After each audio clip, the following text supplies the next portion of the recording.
everybody. My name is Dalton Hinton. I'm the Business Development Manager at LA Manufactured Homes. I've been with the company for about a year now. It's actually a family-owned business. My cousin owns the company. What I do for the company is pretty much all-encompassing marketing, advertising, and sales. And I love what I do. And I'm excited to get into that today. And I'm Alyson Vamvoras. I am a self-employed attorney. I focus mainly on divorce, child custody. I do a little bit of select criminal defense and personal injury. I've been an attorney since 2011, but just recently, about the last 2 years, I've been on my own completely. So that's about it. Doing it all by yourself? Yep. Wow. One-woman show. Sometimes that's the easiest and the hardest. Yeah, that is true. Yeah. So a little bit about my role at the company is to basically oversee the marketing and advertising, but as well as sell the homes as well. We get a lot of business every day of people coming in trying to find affordable housing at a good price, and that's our goal. And we've been in business since 2018. My cousin was fortunate enough to be able to purchase a dealership from another person, and he also is a mover. So it's all-encompassing one-stop shop. We handle everything from the home itself, but also the land improvements. Basically, if you need a foundation, if you need a septic tank, if you need all those things, we can do it all. Plumbing, electrical, all those things. I love what I do. It's fun. It's been fun so far. So I'm excited to keep going and seeing where that takes me. Do you find that the material of manufactured homes is getting I know where you're going. I know where you're going with this. Because it does seem like the prices of manufactured homes have skyrocketed. No, yeah. But a lot of that can be doing like hurricanes and that type of thing. Correct. And all the COVID stuff. But it just seems like the prices of manufactured homes have really gone up in the past couple of years. They have. Are the materials actually getting better, and is it being constructed better? Right. That type of thing. Got you. I will say that the game has changed when it comes to manufactured housing. The options and the different things that they offer now is just limitless. We strive to offer a product to where it fits all budgets, whether it be your first home or a second home or a camp or whatever it may be. We strive to, be able to help anyone in any phase of their life. I will also say that the quality of the home is getting better and better and better every year. Like I said, the options, sheetrock walls and fireplaces and all these things that you never really thought might be in a manufactured home now can be offered. And it's definitely changing every day. Can you okay, so if I'm completely new to mobile homes and I want to come see you guys, but is it like customizable like a car? Like, can I pick and choose different things that I want in the house? Yeah, so the great thing about that is that we're getting more manufacturers on board that do offer more customizable floor plans, customizable aesthetics, all kinds of stuff. You can pick out fireplaces and sheetrock and paint colors and actually moving walls to where it better fits you. Very customizable. So you can basically build your own, like I said, if you want to build your own vehicle, you can kind of build your own mobile home if you need to. We have actually had people bring in their floor plans of a barn dominium they were planning on buying, or purchasing, or even a site-built home. The great thing, I don't know if it's a great thing, but they want it, they have these ideas, they get it all written up, they bring it to me, and then we can basically build that from there. That's cool. The reason why they're bringing it to me versus building a home or building a barn dominium is construction cost and materials are just so expensive now.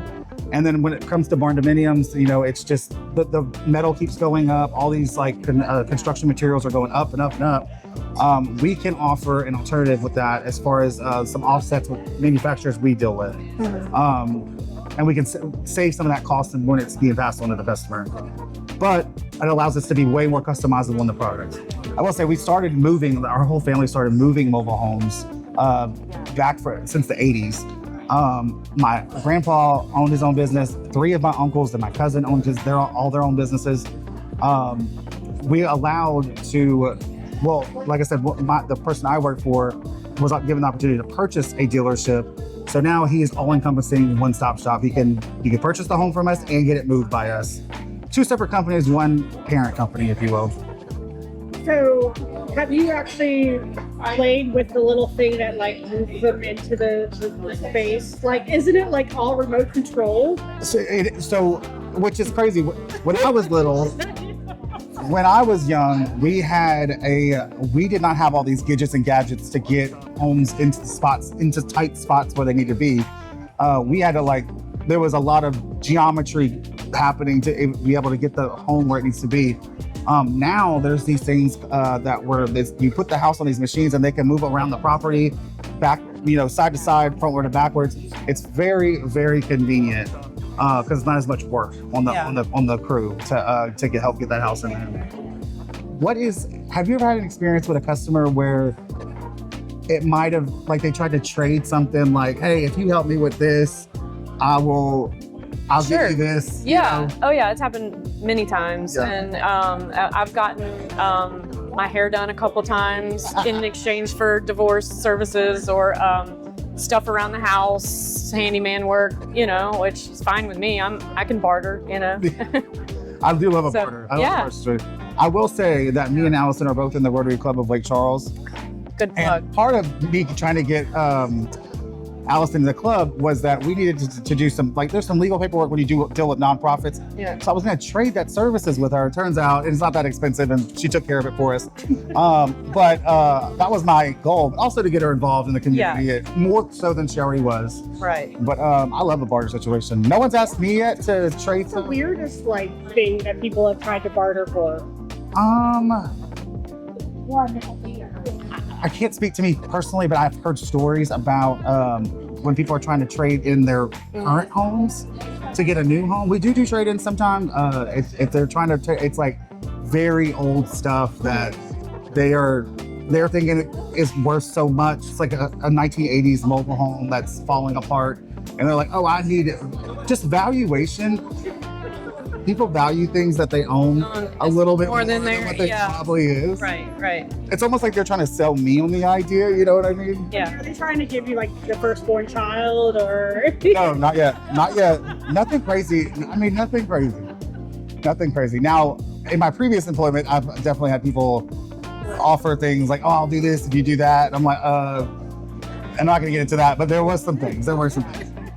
I've never had anything really weird or odd. It's usually, like I said, I think I've had my cabinets painted and, cosmetic hair stuff, all stuff that, nothing out of the ordinary. So do you think I'm sure you have a lot of IOUs. People owe you got to get that. Yeah, there's a lot of people that, are you saying that owe? That owe you. Yeah, sure. Yeah. In terms of your business, what is you said you do child custody, divorce, a little bit of criminal defense and a little bit of personal injury, but my main focus is child custody. Okay. Yeah. Is there one aspect, and I feel like we are saying this just for the fact that this is people's livelihoods that you deal with, but is there one portion of it that is more revenue generating than something else, or is it kind of in the law?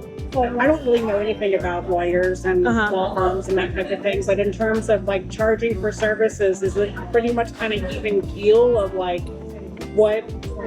It just depends upon what the facts are in the situation. So if someone comes to me for a divorce and they seem like they're pretty amicable and they say, "Hey, me and my wife really just want to work this out. We don't want to litigate." Obviously that's going to be less expensive, right? And I try to help people that truly do want to just, "Hey, we just want to divorce, or we have a child together, we know what we want to do, we just need you to draft up paperwork." So I try to help people with that. But then there are some that are really nasty and they want to fight over everything, and obviously that's going to be more expensive. So, yeah.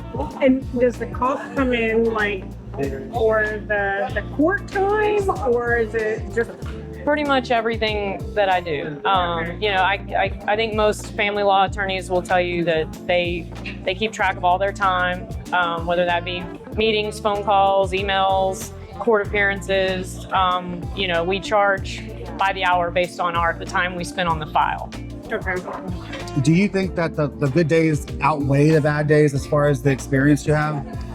Maybe not the number of occurrences, but when you have those good days, does it make you feel better about all the bad ones? I think that's the right question to ask. Yeah, when you have the good days, it makes the rest of the bad days all worth it. I mean, really, there's no happy, well, I was gonna say there's no happy divorce, but I guess sometimes there could be. Some people are happy.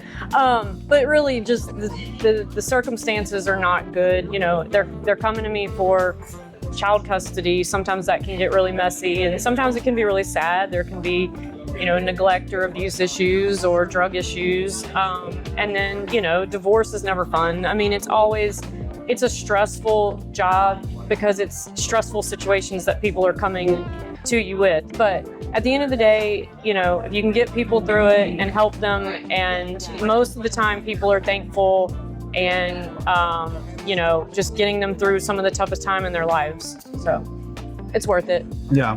What's something that's just made this job feel like, yes, this is worth it. This is what I totally wanted to do. What was that person going through, and how did you help them? Well, I have one for that one. Yeah, why don't you? You take that one. I definitely have one. Think on that. With that, what we were talking about earlier, with that, I had a woman come in and she thought that she's like, hey, I don't think I'm not going to be able to afford a home. My credit is not that great. We also do in-house financing, not in-house. I help people with financing in order to get approved for a loan. With some different vendors we use.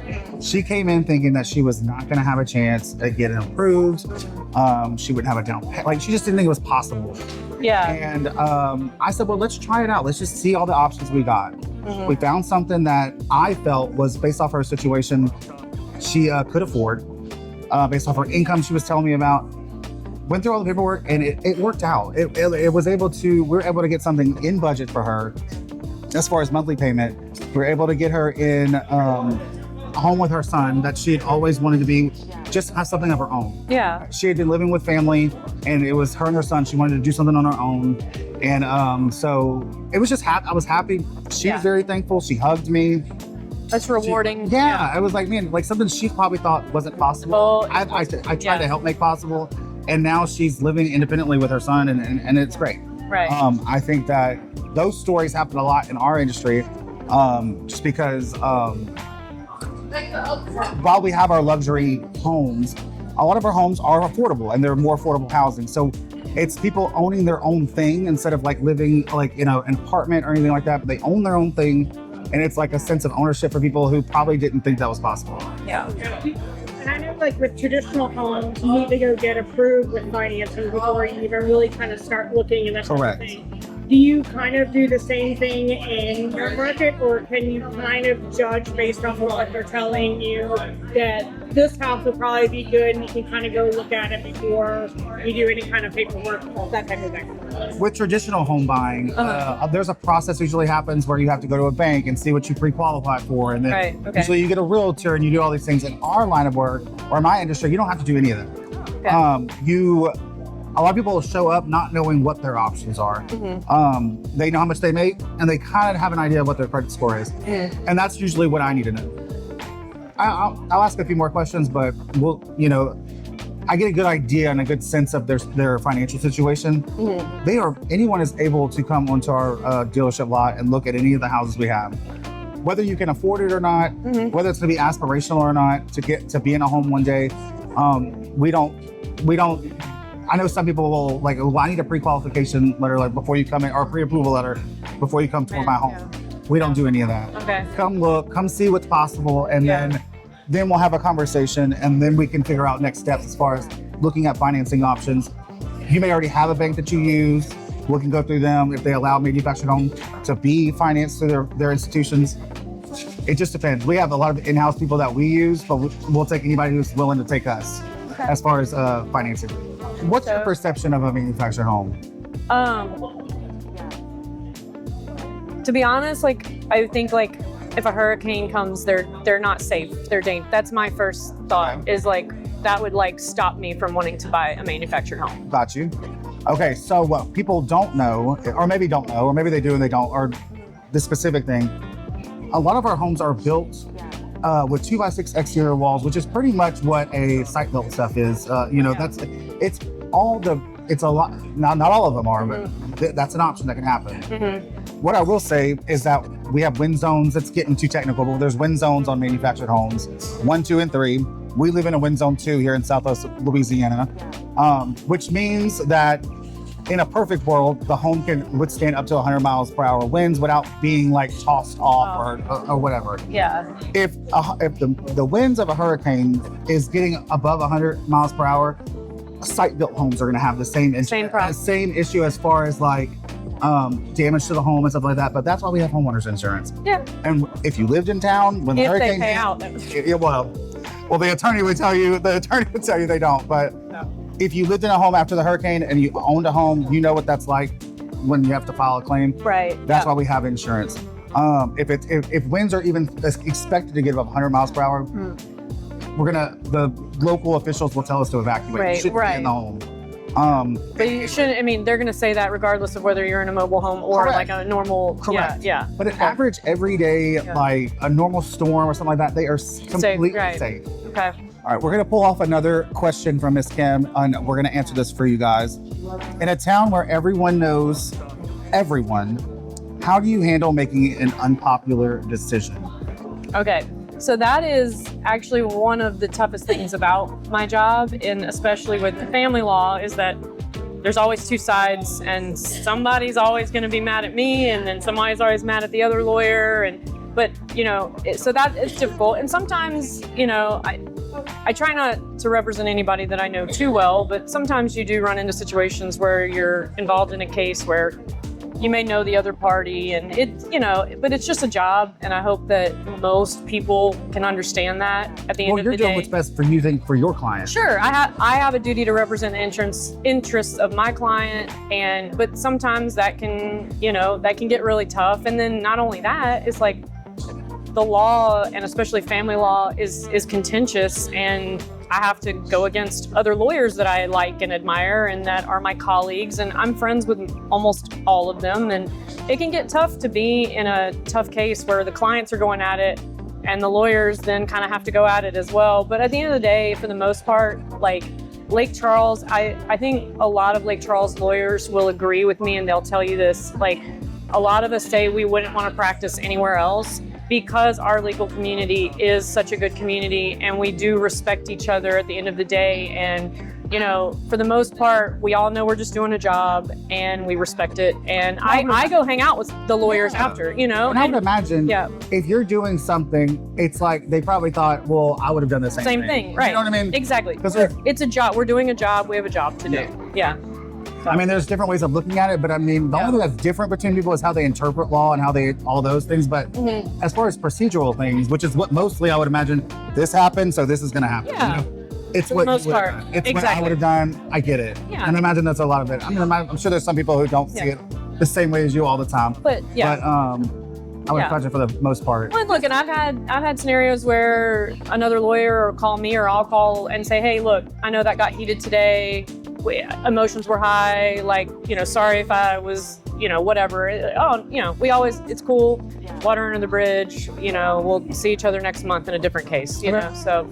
But yeah, I was gonna say, to add to that too, sometimes clients will come in and, in court, they'll see us talking to other lawyers and being cordial and nice, and sometimes clients don't like that, and they're like, well, why, but what clients don't understand is that it's actually better for you, just in multiple reasons, financially, and just getting your case potentially resolved, for the lawyers to be on good terms. If the lawyers are fighting and they're just fighting each other, that always doesn't do a good service to the client, right? So that's the way that's a way to look at it. Gotcha.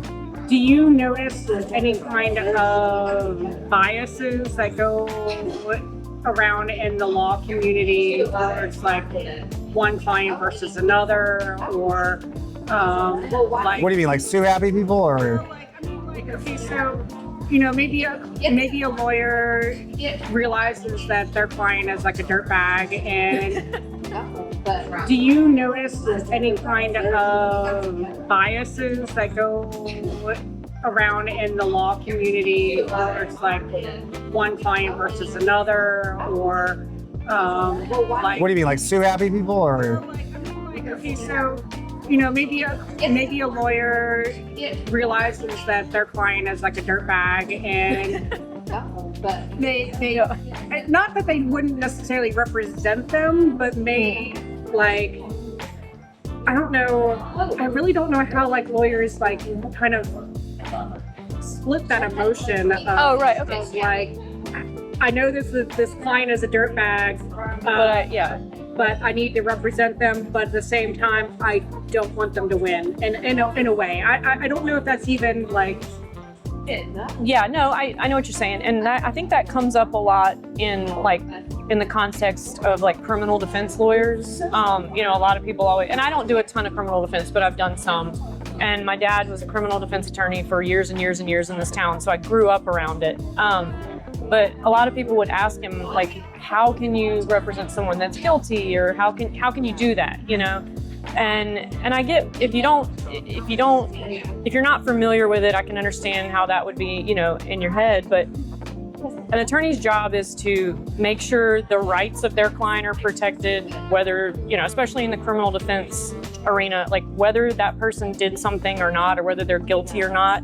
You're making sure that, the police followed the proper procedure and did what they were supposed to do, and that the client's rights are protected.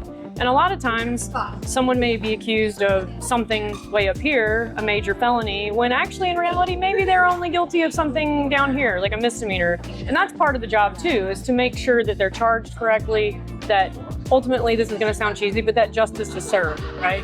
So, yeah.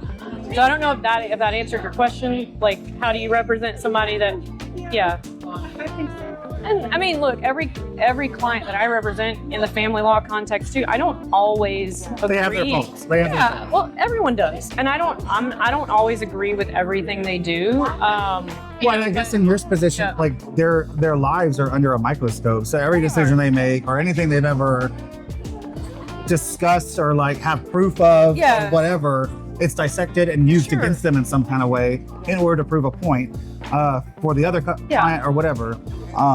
But I think what she's probably asking is, has there been a client where you just wanted to get rid of them because you at the point didn't agree with them? I mean, to be completely honest, she's trying to get the tea. She's trying to get the tea. Well, and there are times where, I've represented somebody, and as we move along with the case, we maybe butt heads, or obviously we're not seeing eye to eye, and we, may get at an impasse in how we think the case should go. And if it gets to that point where I just feel like this relationship, attorney-client relationship isn't working out and isn't going in the direction that I think it should, then I have an honest conversation with the client and, say, hey, these are the problems I see, and if they want to go hire another lawyer, they're welcome to do that, So yeah, I mean, that's happened, and any lawyer will tell you that. They've all had clients fire them and go somewhere else. It's part of the deal. Not every lawyer is always a good match for every client. Mm-hmm. Some people work out better than others. Who would you deem as your competitor? There's a bunch. There's like I'm assuming like stick-built homes. No. You don't even consider stick-built homes? No, because trailer people are trailer. I'm not. If you're coming to me, I don't have to convince you of anything. Like you're already coming to me. You know what I mean? Of like what type of home you want to buy. It's more or less now you have to pick between which one you want to go with. So I think LA manufactured homes does a lot to help itself stand out against its competitors. And it's really just showcasing what's unique about us.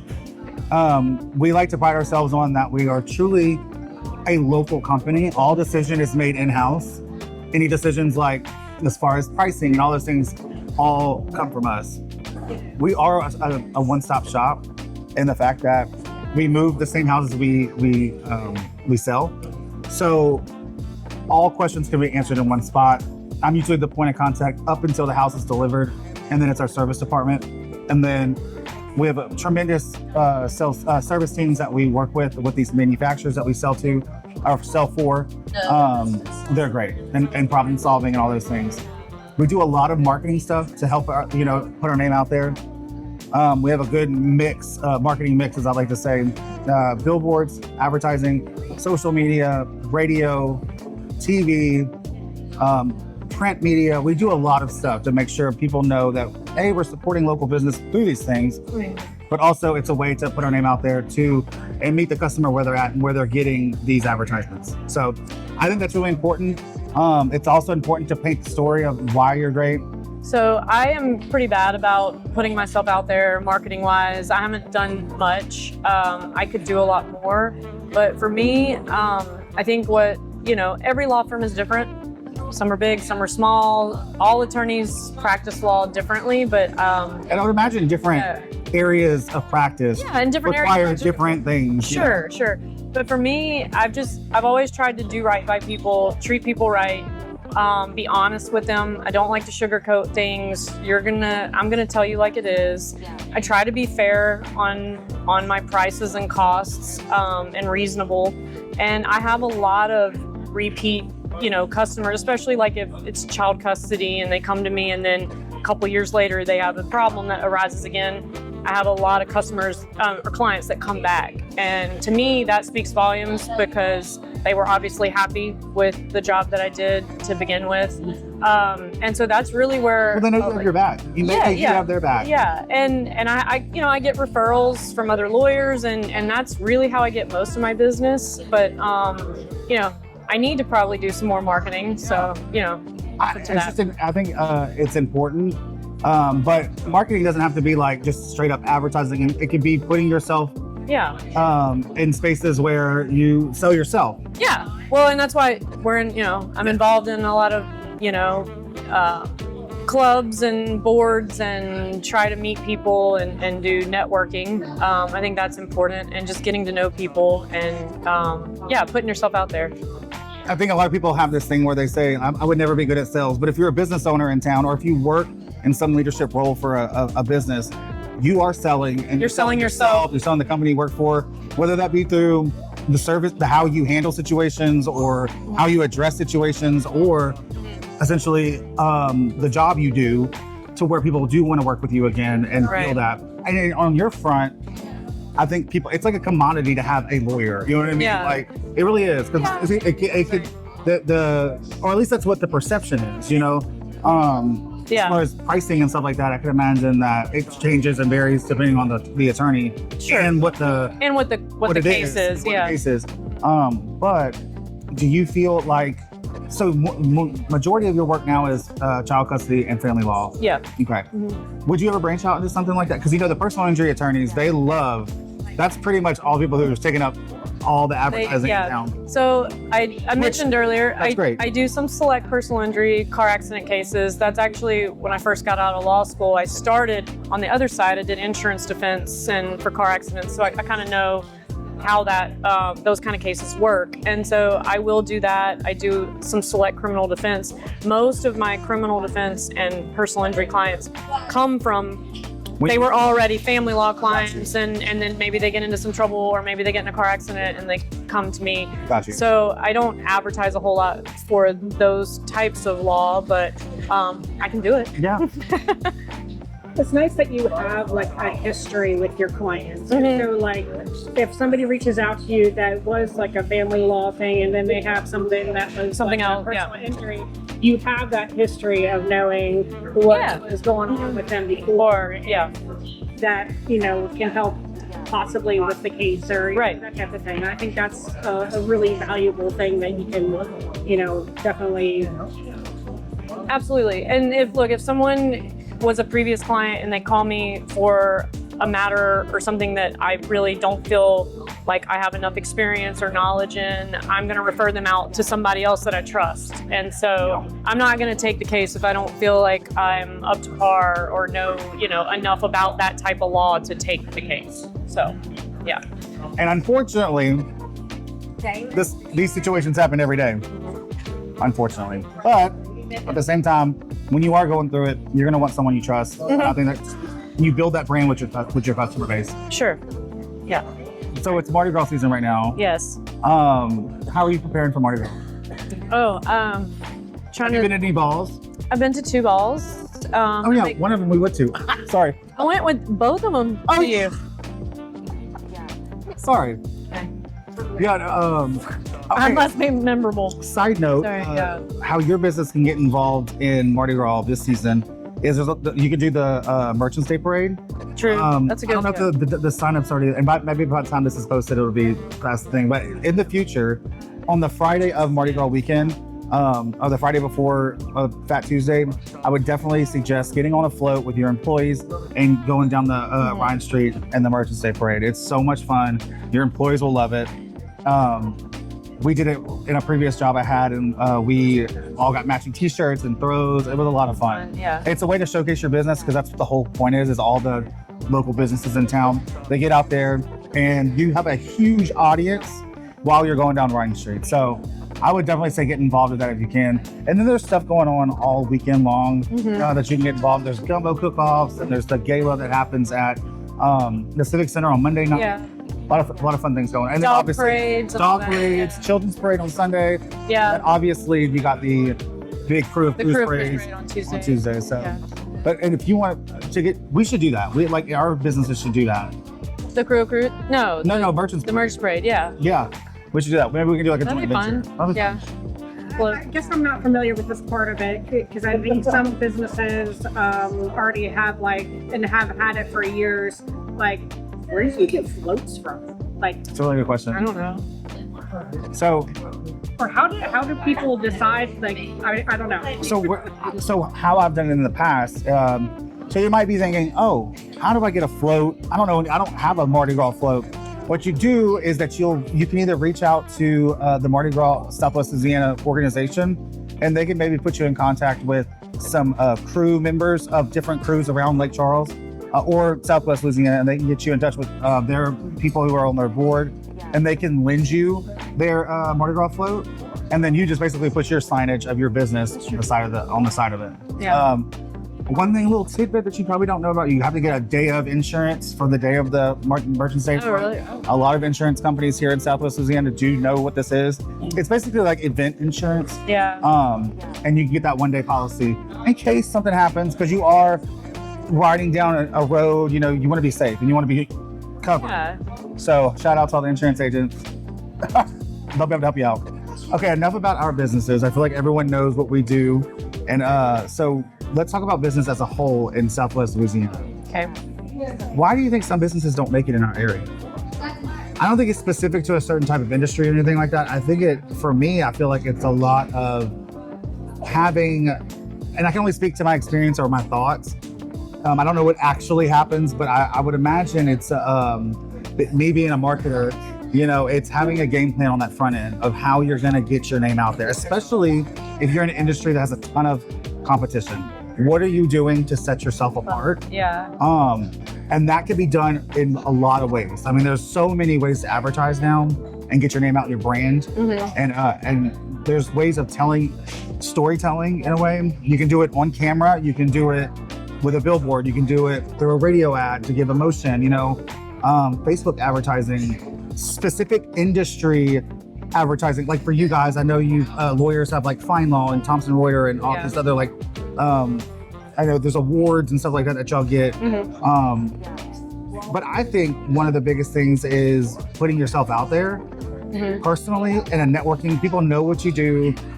People, like, I will say this, Imelda, who owns this restaurant that we're sitting in right now, El Dorado, she is a Rotarian, and we're both Rotarians. So we know her and we support her, not because, she is a Rotarian, but also it's just nice knowing someone and you want to go help support them. It's putting yourselves in those places where you can meet people and let them know what you do. The product you're selling or the service you offer, whatever like that. Just having a good game plan, a good marketing plan on the front end. Right. I think some people lack that sometimes. I think they just kind of open and they just hope for the best.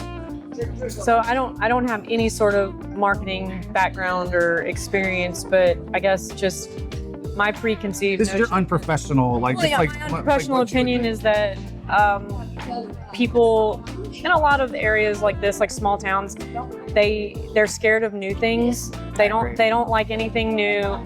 They are used to their tried and true stuff, and so I think that has a lot to do with probably mainly like restaurants and stuff in town that have maybe non-traditional food or something like that. It's you'll see people lining around the block when Dairy Queen opened, but yet like a new ethnic restaurant opens up and it struggles. So that's my thought. I think people are very much creature of habit. Yeah, right. I've actually talked to a few people before that live outside of here, but have lived here before. They always say Lake Charles in particular is like a bubble. Nothing outside of it inside of it makes no sense as far as like historical trends and because we have opinions, and I think we're going more towards the restaurant side of things. But honestly, that's where I see closing a lot, and it's upsetting because to your point with the ethnic foods and stuff like cultural stuff, like it's just good. We have our own food. Give me some Korean. I agree. We have our own food down here. We have our own cuisine, our own culture. And I think people are so stuck on that, or like a franchise. That kind of thing like that. Maybe because of affordability. I don't know. I feel like creature of habit. I think it's hard I think a lot of people are. And then I think that these and I'll be shady. Do you want to be shady? Please. Okay. Can I be mean for a second? Can I just be mean for just a second? Just a second. I mean, I had a drink, so I can say. Be honest. Yeah. I think that some platforms give people too much of an opinion. And in a lot of ways, I call it out, that this little reviews page Restaurant reviews on Facebook. I don't know why, but that has caught a lot of fire. Like, it's caught on to where people like believe it. You know what I mean? Like, I want people to tell their experiences at restaurants, especially good ones, because that's good marketing and advertising for the company or for the business. But when they have negative ones, you have one of two things happen. You have people come for it in its defense saying, oh, go again, or, try this, or you have the ones that are just decimating it. I will say this, and this is from, I'm not going to say the business name, but there was a rollout of opening back from the hurricane. And I admired the way this business did it. They did it in phases, whereas they didn't just open back up and then like it was flooded.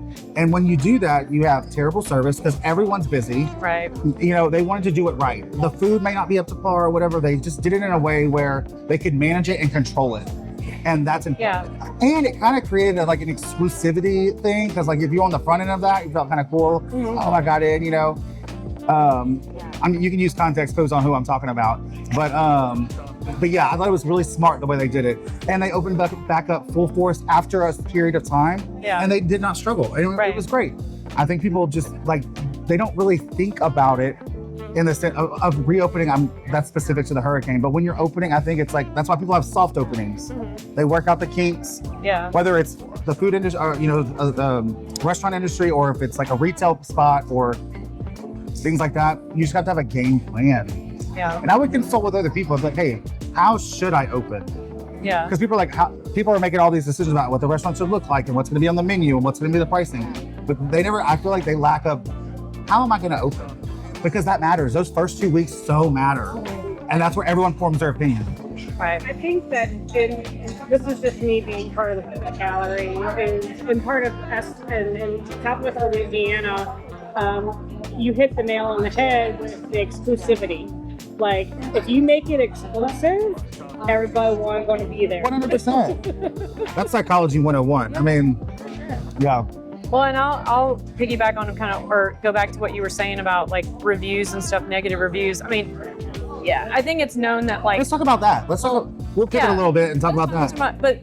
Because, I mean, reviews rule the world now as far as your services, and that can go back to what we do. Yeah. Oh, yeah. But, I think, and I don't have statistics on this, but, it's like, I think everyone knows that when someone is going to write a review, it's usually because they had a negative experience and they want to jump on and just like talk about how negative it was. Most people, if they have a good experience, they're not going to go take the time, sit down, write about it. I think that's just generally how things go. And so you have one negative review and it could just be something because that person didn't particularly like whatever drink they got or whatever, and they're going to make it like it was just the worst experience. Right. But then that can really hurt a business, and it can really, do some damage. A lot of people don't think about this, but in my marketing head, when you're SEO, search engine optimization, when these negative reviews come on your Google pages, I mean, it messes with the algorithm, and a lot of times you don't pop up first. You know what I mean? Because you're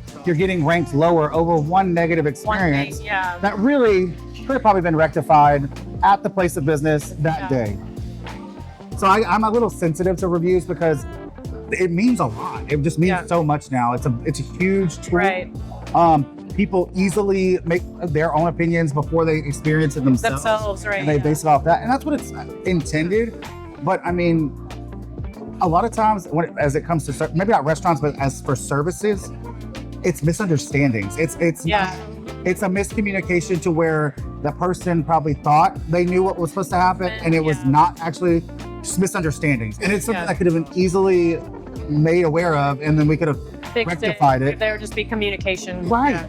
I feel like you don't even give people the chance sometimes to do better. Yeah. You know, I'm gonna go make a bad review, and then when they do make good on it or fix it, you don't go back and recant what you said. Yeah. To your point, they're not gonna go say them. A lot of people don't have time to talk about all the good things that happen. Good thing, exactly. But they're gonna go complain. If you're a dog with a bone, you might want to go put out some negative stuff about someone, and that just hurts businesses overall. It really does. To be honest, people unfortunately like drama on social media and stuff. That's what gets the clicks and the likes and the comments, and people want to create drama, and it gives them something to do. I agree. I don't have time for it, but I agree.